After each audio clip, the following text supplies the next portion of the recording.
Tell my boyfriend I'm single this weekend. Vegas edition, my girlfriend said, on Instagram Live while making out with another guy. I stayed silent, canceled her flight home, and let the fallout hit. By Monday, her friends' group chat exposed everything they'd planned behind my back. Hey Reddit, long story short, my girlfriend went live on Instagram in Vegas making out with some random guy while her friends cheered. I didn't yell, didn't chase, I just canceled her flight home. But that was only the start. Let me back up. I'm Cole, 30 years old. Let me start by saying I'm not the kind of guy who loses his cool. I'm an aviation safety inspector. My whole job is staying calm when everything else goes sideways. Panic kills people. Discipline saves them. That mindset carried me through situations most people would break under. It carried me through what happened with Cecilia too, at least on the outside. Cecilia and I had been together almost 4 years.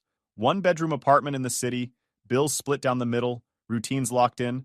I worked odd hours because of inspections. She worked a steady 9 to 5 at a boutique fitness chain. We talked about marriage, maybe a house outside the city, just normal future stuff you assume you're building toward. She was always big on social media. Not an influencer, just constantly posting outfits, brunch, sunsets with quotes. I didn't think much of it. What I didn't see was how much she needed it. The validation, the attention, the metrics should have been a sign. Her 3 best friends from college were the same way. Grace, the self-appointed leader, everything she did was wrapped in empowerment talk, even when it was pure selfishness. Aurora, the aesthetic one, everything curated and filmed like her whole life was an audition. And Becca, the quiet follower, fine one-on-one, but turned into a different person around the other 2. About 6 weeks before everything blew up, Cecilia told me they were planning a Vegas trip. Long weekend, staying at the Cosmopolitan, something Grace arranged through her event contacts. She asked if I was cool with it. I said, yeah, of course. Why wouldn't I be? I trusted her. And I had a 3-day inspection rotation in Denver that same weekend anyway. Then came the comments. You're not going to be weird about me going, right? I just need you to trust me and not blow up my phone. I'd never done that before, so why would I start now? She just smiled and said she was making sure we were on the same page. Red flag number 1. Red flag number 2 hit when she suddenly went into crash diet mode, buying new club outfits we couldn't afford, obsessing over how she'd look next to her friends. Said she didn't want to be the schlubby one. Red flag number 3 landed the week before the trip. Phone always tilted away, leaving the room to text, flinching when I walked by. I'm not a paranoid guy, so I didn't confront her. But trust me, I noticed. The Wednesday before the trip, I used my airline points, almost 300,000 from work travel, to book her round-trip flight. Cost me 60,000 points, money she didn't have. I drove her to the airport Thursday morning, helped with her bag, kissed her goodbye. She kept talking about how she needed this break, how fun it'd be. I told her to be safe, watched her roll her suitcase through the sliding doors, already picturing picking her up Sunday with flowers, maybe taking her to that Italian place she loved. I flew to Denver that afternoon. Friday was normal. Safety audits, paperwork, interviewing mechanics. By the time I got back to my hotel that night, I just wanted food and sleep. My phone had barely buzzed all day. That was about to change. Around 11 p.m. Mountain Time, 10 p.m. in Vegas, my phone started going insane. Text after text coming in rapid fire. I picked it up expecting some work emergency, maybe an incident report I needed to review. Instead, I had messages from 5 different people, all saying basically the same thing. Dude, you need to see this. Check Instagram right now. Bro, I'm so sorry. My stomach dropped before I even clicked it. Someone had sent me a link to an Instagram Live, Aurora's account. I clicked it and there they were. The 4 of them in what looked like some VIP section at a club. Bottle service, velvet ropes, the whole setup. Music pounding in the background, lights flashing. Aurora was holding the phone, narrating like she was hosting a show. And here we have Cecilia absolutely living her best life, Aurora was saying, swinging the camera around. Tonight's energy is unmatched. The camera focused on Cecilia. She was dancing with some guy I'd never seen before, his hands on her waist, both of them clearly wasted. She was wearing this dress I'd never seen, something short and tight that she must have bought specifically for this trip. The guy was tall, fitted shirt, looked like every other club dude in Vegas. Didn't matter who he was. What mattered was what happened next. Cecilia pulled back from the guy for a second, looked right at the camera, and said it. Clear as day, loud enough to be heard over the music. I'm off the clock and off the leash. Don't care who's watching. Aurora laughed behind the camera. That's right, girl. No rules in Vegas.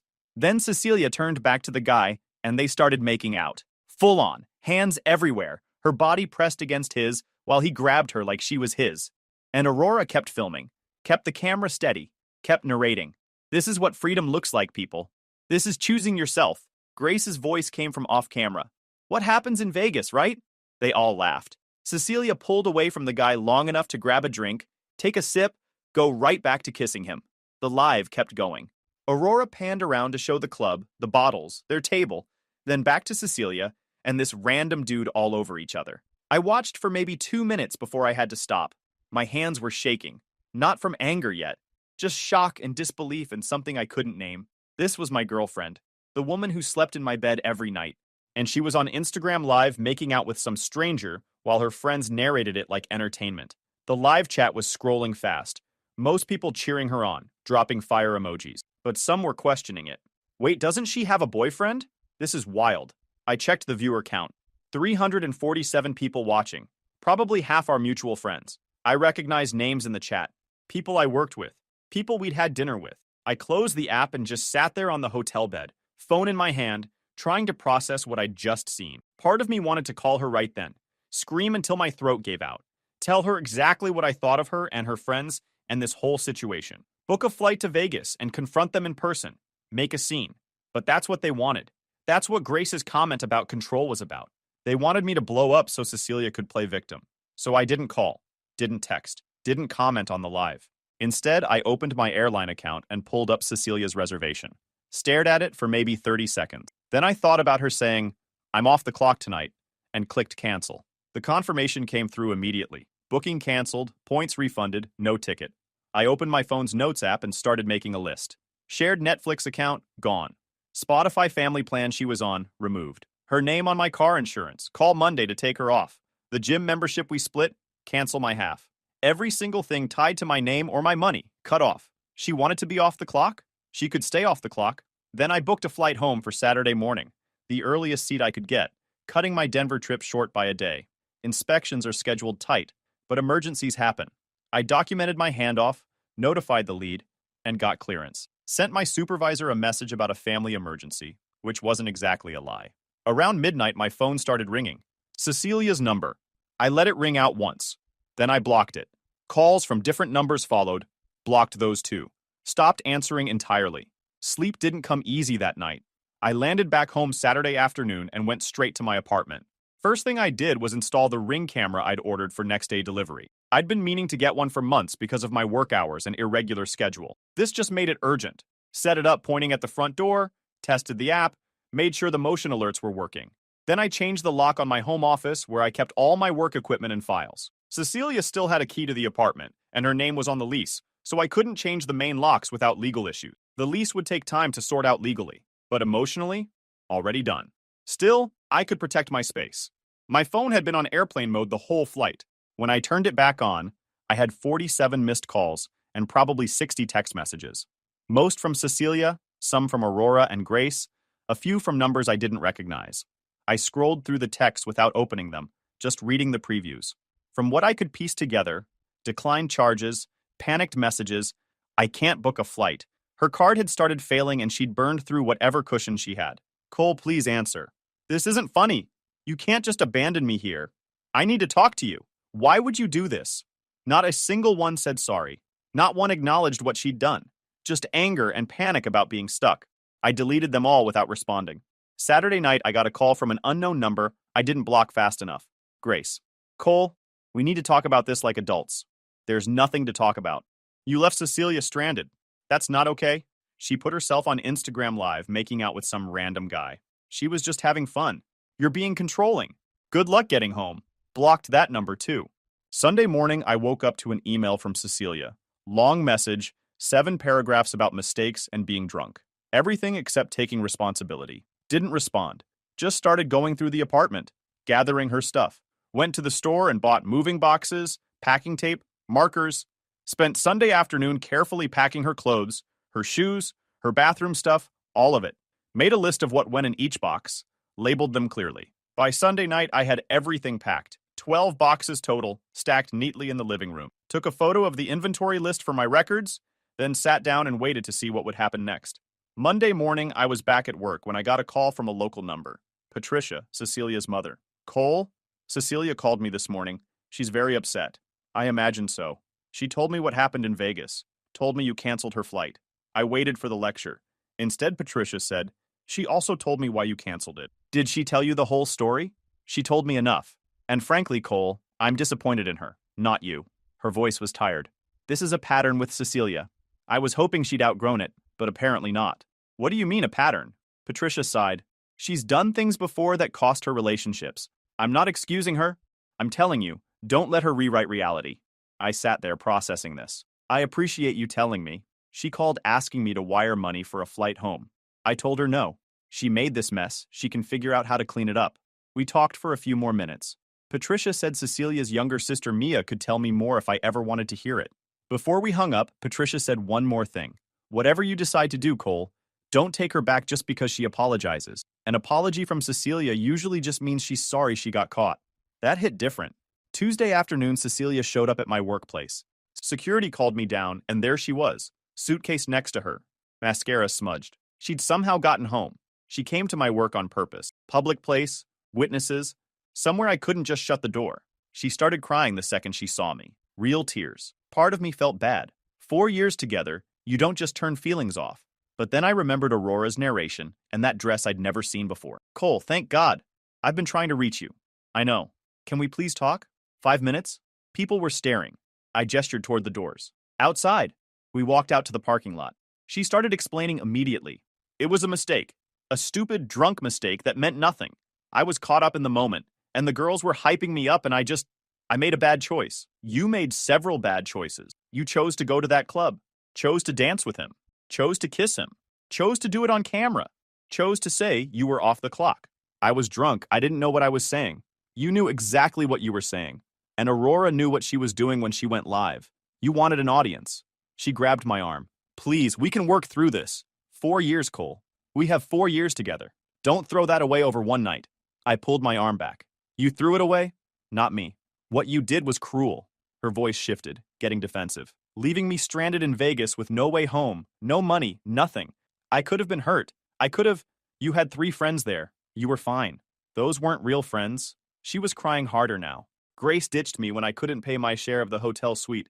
Aurora was too busy filming everything. Becca felt bad, but had no money to help. I was alone. Should have thought about that before you decided to be off the clock. Why do you keep saying that? Because that's what you said. On camera. To hundreds of people. Right before you kissed him. She went pale. Hadn't realized how many people had watched. Cole, please. I love you. I want to come home. The apartment isn't your home anymore. I packed your stuff. You can pick it up this week. You packed my stuff. She repeated it like she couldn't believe it. You're really doing this. Yeah, I'm really doing this. She tried a different angle. Softer, more vulnerable. I can't go back to Grace's. Please. I just need somewhere safe to figure things out. That's not my problem anymore. Cole, we're done, Cecilia. You can pick up your things Friday. I'll be at work. Building Super will let you in. Take everything and leave your key. I walked back inside without waiting for a response. Didn't look back, just kept moving forward. Same way I handled failed inspections. Document the failure, file the report, move on to the next site. That night, I sat in my apartment, surrounded by her boxes, and felt almost nothing. Just this hollow quiet where anger and sadness should have been. 4 years reduced to 12 cardboard boxes and a key that would be returned Friday. My phone buzzed. Text from Becca. Can we talk? There's stuff you should know about Vegas. I stared at that message for a long time before responding. Like what? Not over text? Tomorrow? Coffee? Against my better judgment, I said yes. Wednesday afternoon, I met Becca at a coffee shop near my place. She looked nervous, wouldn't make eye contact at first. I need to show you something, she said, pulling out her phone. The group chat, from before Vegas. She handed it over and I started scrolling. Messages from weeks ago, right after Cecilia had asked me about the trip. Grace was running the show, like always. This is your weekend. No boyfriends, no rules, no guilt. Cecilia, you need to stop letting Cole control your fun. You're allowed to live. What happens in Vegas stays in Vegas. That's like the whole point. Then Cecilia chiming in. I know, you're right. I just don't want him to freak out. Aurora's response. Then don't tell him everything. Simple. Grace again. Actually, you should post it. Own your freedom. If he can't handle you being yourself, that's his problem. And honestly, if he freaks out, we just call it controlling behavior. Easy. Further down, the night of the club. Messages from Aurora to the group while she was filming. Going live in 5. Cecilia, you good? Cecilia's reply. Yeah, let's do it. Content is content. Aurora. Love that energy. This is going to be iconic. I handed the phone back. Felt sick. This wasn't some drunk mistake. This was planned. They'd talked her into it, scripted it, encouraged it, and she'd gone along with all of it. Why are you showing me this? I asked. Becca looked miserable. Because it's not right. I went along with it in Vegas because I didn't know how to say no to them. But watching what happened to you after, that's not okay. Grace is trying to make you out to be this controlling psycho, and it's not true. And worse, they're calling you abusive. You work in aviation safety. If that spreads to the wrong people, it could mess with your career.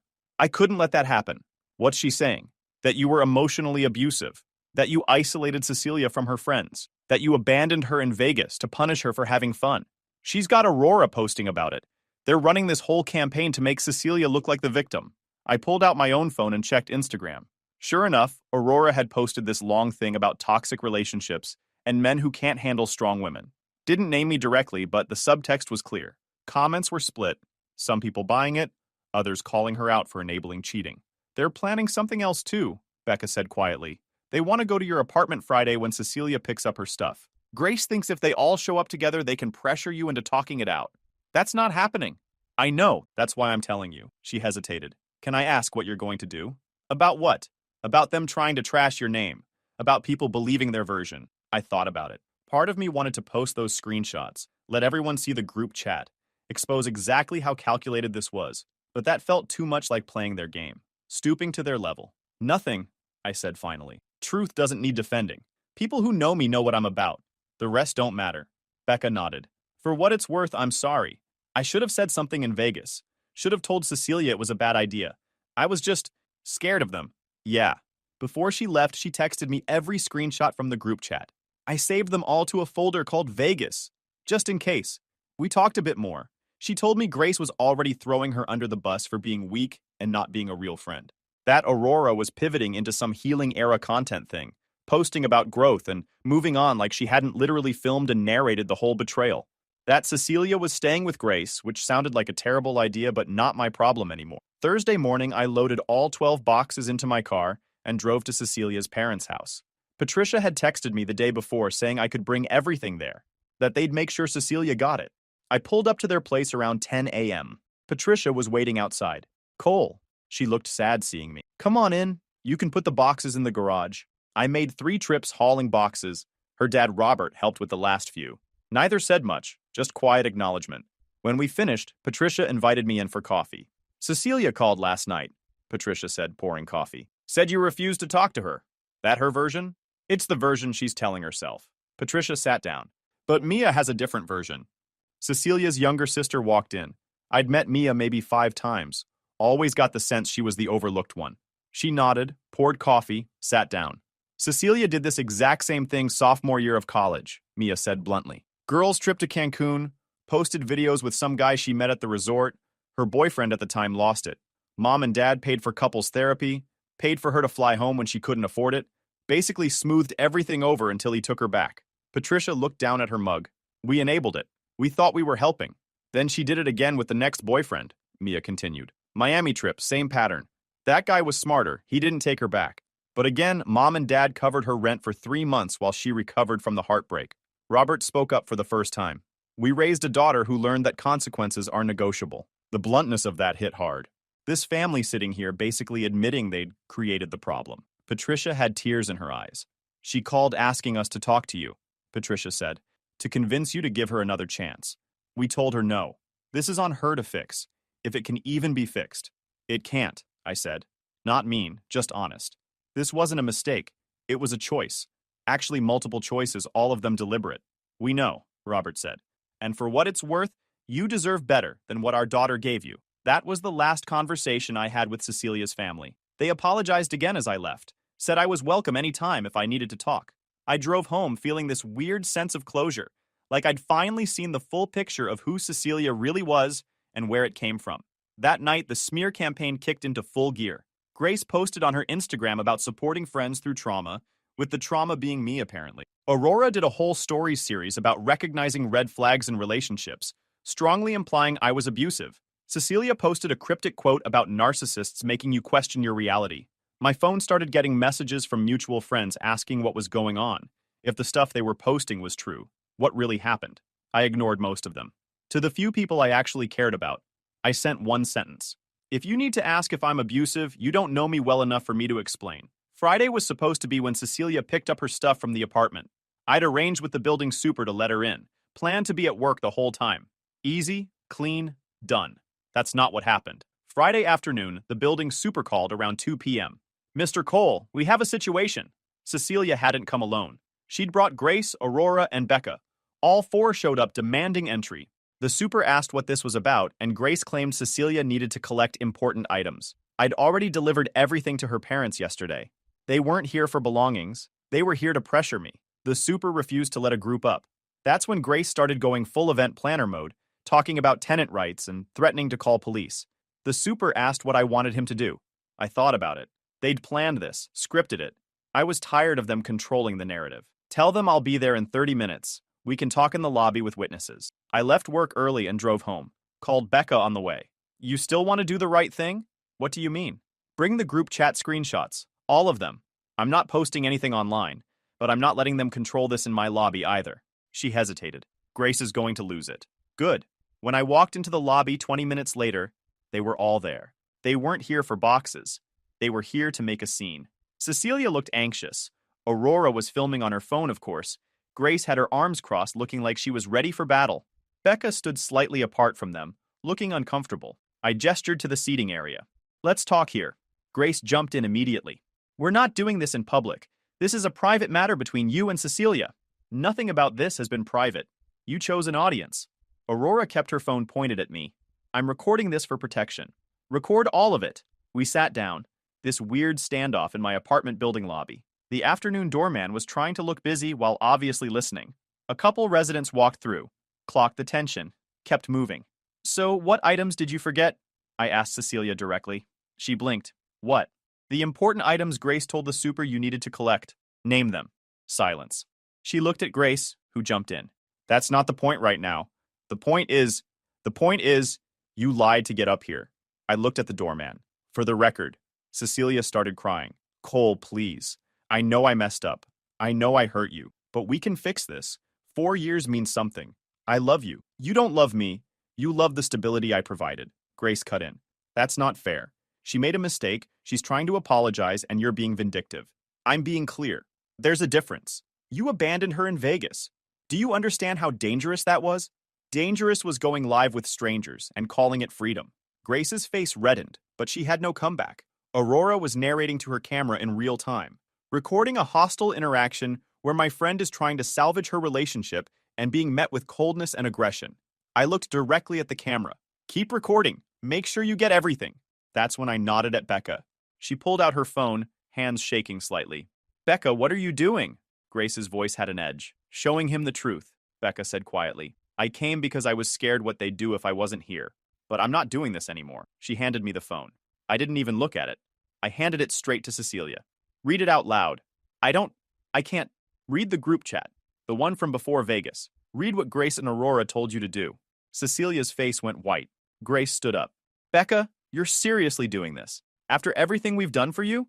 You used me as a camera operator while you destroyed Cole's relationship for content.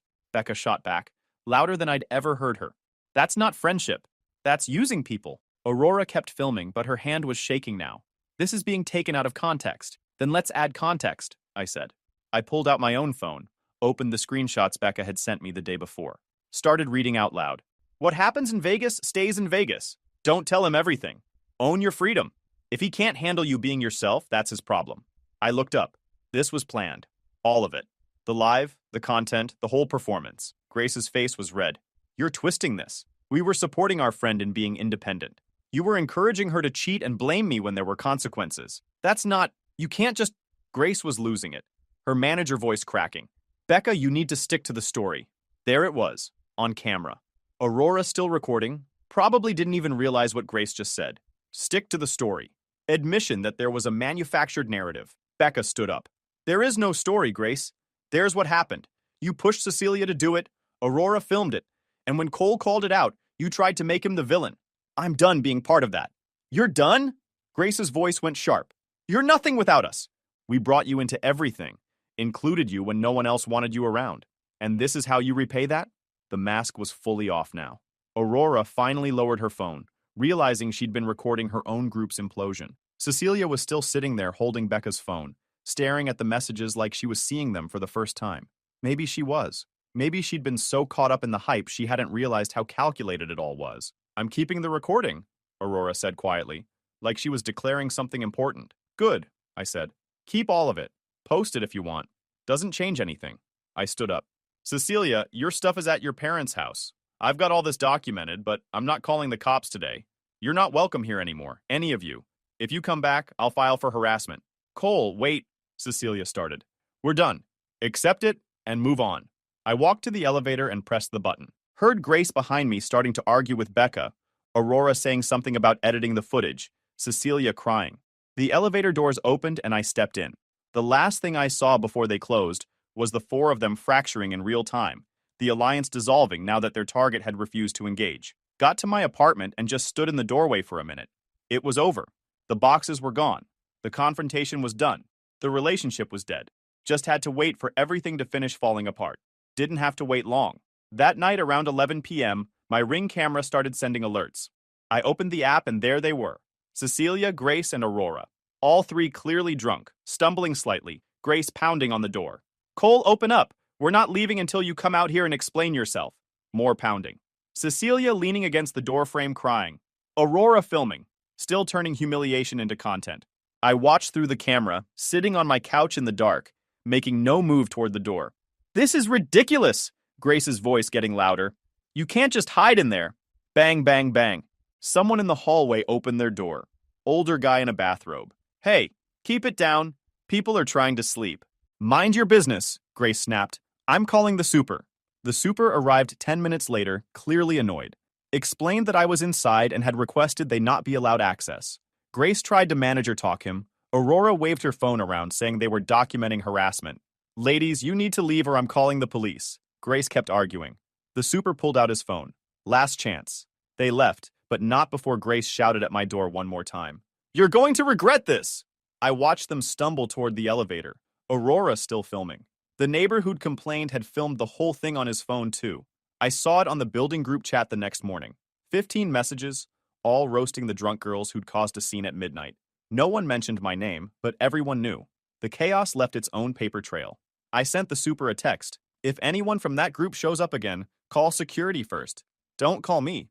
Then I sent one message to Cecilia's number. Do not come here again. Blocked her immediately after. Done. 2 months went by. I focused on work, got back into my workout routine, reconnected with friends I'd lost track of during the relationship, started seeing this woman River from the gym, nothing serious yet but easy and honest. Life moved forward. The fallout was swift. In a small city, that lobby clip traveled fast. Group chats, friend circles, local networks. Aurora's recording backfired when people saw Grace's stick to the storyline. Grace lost event clients. It started with one cancellation, then another. Aurora's healing content got roasted. Becca went to therapy. Cecilia went quiet for 3 weeks, then started posting single girl content, captions about narcissists, never mentioned Vegas, never took accountability. Then, one Thursday night a few weeks later, everything came back around. Thursday night around 9 p.m., my Ring camera alerted again. I pulled up the app expecting maybe a package delivery. Instead, it was Cecilia. Alone this time, no entourage. Dressed up, hair and makeup done, holding a box of those expensive chocolates from that boutique I used to like. She knocked softly, not pounding like last time, just a gentle knock. Waited. Knocked again. I watched her through the camera for a minute. She looked nervous, kept checking her reflection in her phone screen, adjusting her hair. Then she looked directly at the camera. Cole, I know you can see me. Please, just 5 minutes. That's all I'm asking. I walked to the door, but didn't open it. Spoke through it instead. There's nothing to talk about. Please, her voice cracked. I brought your favorite chocolates. I just want to show you I'm serious about this. About us trying again. There is no us. There could be. She was crying now. I've been thinking about what we had. About our future. I talked to my parents. They think if we went to couples therapy, we could fix this. And I've been thinking, maybe we should just get married. Skip the engagement, just do it. Start fresh. I almost laughed. Marriage doesn't cure character. What? You think a wedding fixes what you did? That's not how it works. I made one mistake. One mistake in 4 years. Doesn't that count for something? It wasn't one mistake. You planned it. You chose it. You celebrated it. Then you blamed me for having boundaries. Through the camera, I watched her face crumble. She set the chocolates down in front of the door. So that's it? You won't even try? There's nothing to try for. You're going to regret this. When you realize what you gave up, I'm not giving anything up. I'm choosing myself. Silence. Then, can you at least open the door? Look me in the eye when you say that? No.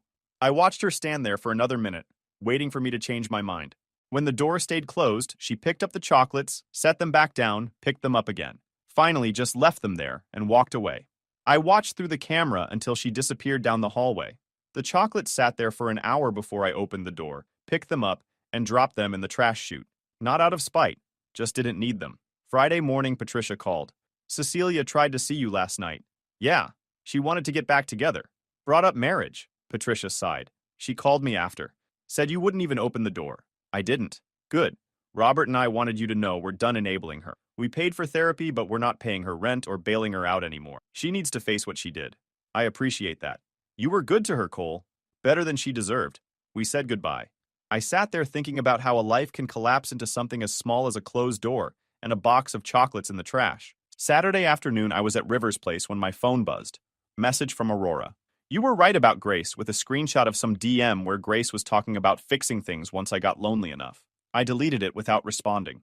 Their drama wasn't my problem anymore. Sunday, River came over to my place. We ordered food, watched a movie, fell asleep on the couch. When I woke up later, she was making coffee, smiled when she saw me. I thought about Cecilia one last time, about Vegas and the live and everything that came after, about the doorstep and the closed door. Then I let it go, not with anger or some statement, just let it drift away, making room for what came next. Staying calm kept me from doing something stupid. Cecilia panicked and scrambled. I stayed disciplined, drew my lines, and watched it all fall apart. Sometimes the strongest move is refusing to play. Guys, we are so close to hit 100,000 subscribers on this channel. If you are not subscribed to the channel, please consider subscribing. It really helps hit that 100,000 mark. Thanks for making this dream come true.